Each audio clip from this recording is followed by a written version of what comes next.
So we've talked about how dyskinesia, the starting gate, leads to disafferentation, errors with input to the brain, how that triggers dysautonomia, problems with the autonomic nervous system being able to adapt to common daily stressors, whether it's chemical or physical or emotional stressors.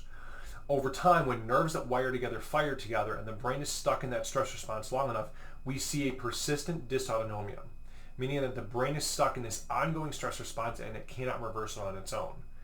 When it gets to a point where that has really become kind of ingrained in the nervous system, we start to see symptoms that become persistent called Dyspinesis, errors in energy output and expenditure, meaning that the brain no longer isn't able to go into recovery mode, no longer able to adapt properly, so now symptoms become persistent and evolve.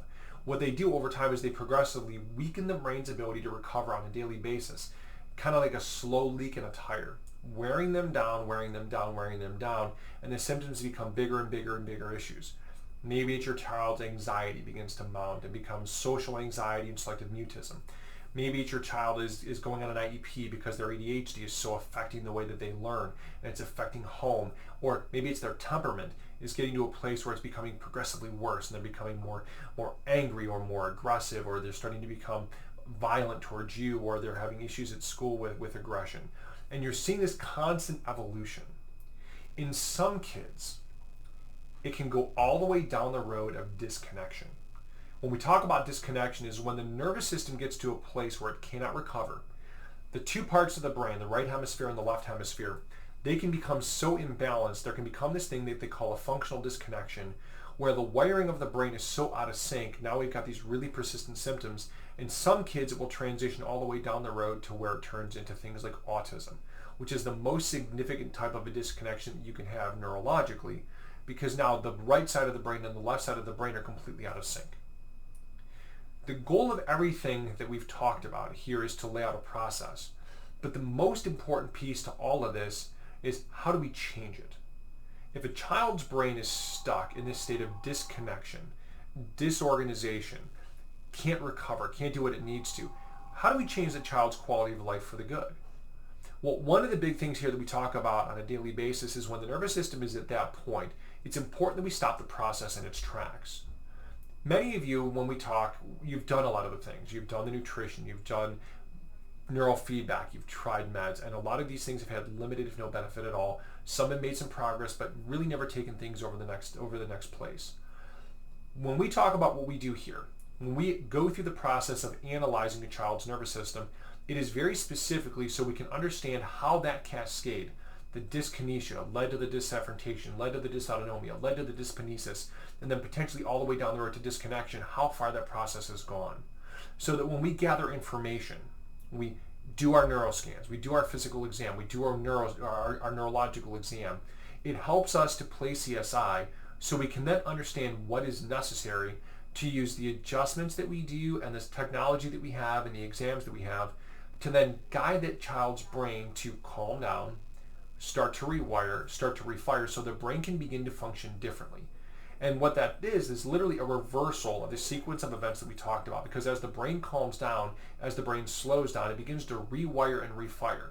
Because the thing that is on our side is this concept called neuroplasticity. The brain is always changeable. The brain is always changeable.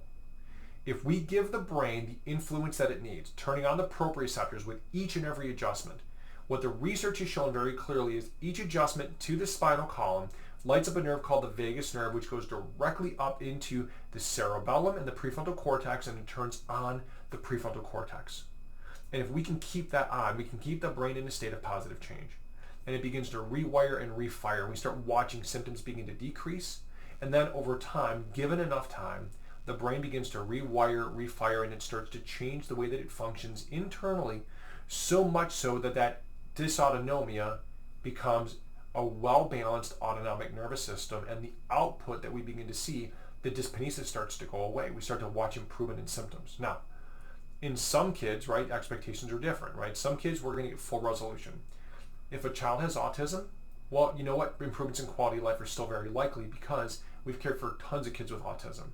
And it doesn't mean that necessarily everything's going to fully resolve, but a better life, meaning less stimming, better behavior, better temperament, less anxiety, less stimming behaviors, if things like that changed, or maybe they're getting less seizures, or whatever that means, it's relative to that child's brain's ability to heal based upon what they went through. But all the time, whenever we give the brain time, whether it's getting them adjusted, doing brain tap, we put the right environment together for that child, their brain will rewire and refire, and we will see massive improvements in quality of life. Now, moms and dads, I know many of you are going to have questions. So if you do, what I want you to do at this point is I want you to go to elitefamilychiros.com, send us your questions. Start asking us what you need to know more about. How can we help you to understand what's necessary to help your child? Because the ultimate goal of everything here is to give you tools and resources so that your child and your family can live a better quality of life, and so your precious little ones can live the life that God intended for them. Hope this was helpful. If it was, do me a favor, make sure that you share this with all of your loved ones. Pass this on to your friends. Anybody that needs to hear this information, get it to them. Because we need to make sure that we get in front of this perfect storm that our kids are living with on a daily basis, so we can get them out of it as fast as we can, but more importantly, stop other kids from going into it. Okay? This is Dr. Scott. God bless you guys. Be elite.